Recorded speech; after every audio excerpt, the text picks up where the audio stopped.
Hari ni teman mem shopping. Al-maklum lah, tak lama lagi nak raya. Aku pun ninjau juga, kot-kot ada yang berkenan. Tapi faham-faham je lah.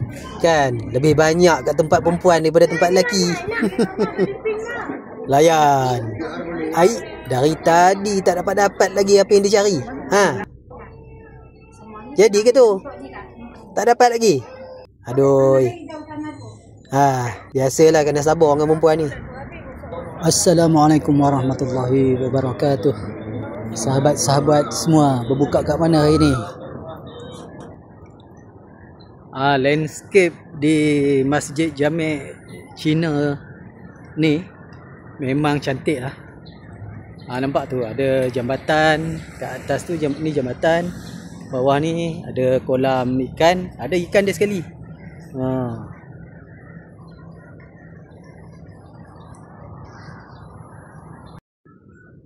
Alhamdulillah hari ini kami berkesempatan untuk iftar di Masjid Jami' Cina Muslim Kelang. Jom kena beratok dulu waktu kami sampai ni dah pun pukul 7 lebih, so panjanglah beratok. Wow, panjang juga nak beratok tu. Tu dia. Ini tandanya masjid ni mendapat sambutan lah. Sebelah kaum muslimah pun nampaknya panjang juga beratok tu. Macam kereta api katanya.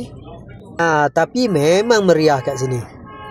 Apa-apa pun semuanya berjalan dengan lancar. Kalau meja penuh kita boleh masuk di dewan sebelah dalam masjid. Ini adalah pemandangan di luar dewan solat utama. Seni bina Cina. Untuk makluman, masjid ni tak jauh dengan Pasaraya GM. Dia baru pasang lampu. Wow, cantik.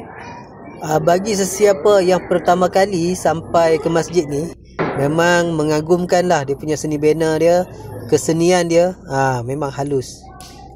Ini pula dewan solat utama, dihiasi dengan tulisan khat dan juga seni bina Cina tradisional. Alhamdulillah, selesai sudah solat maghrib. Kini kami hanya menunggu solat Isya dan solat sunat tarawih, insya-Allah.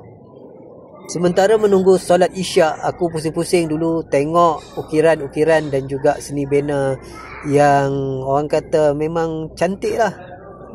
Ini pula ruang leganya yang tak berbumbung. Okey, sekian dulu. Selamat berpuasa. Ciao.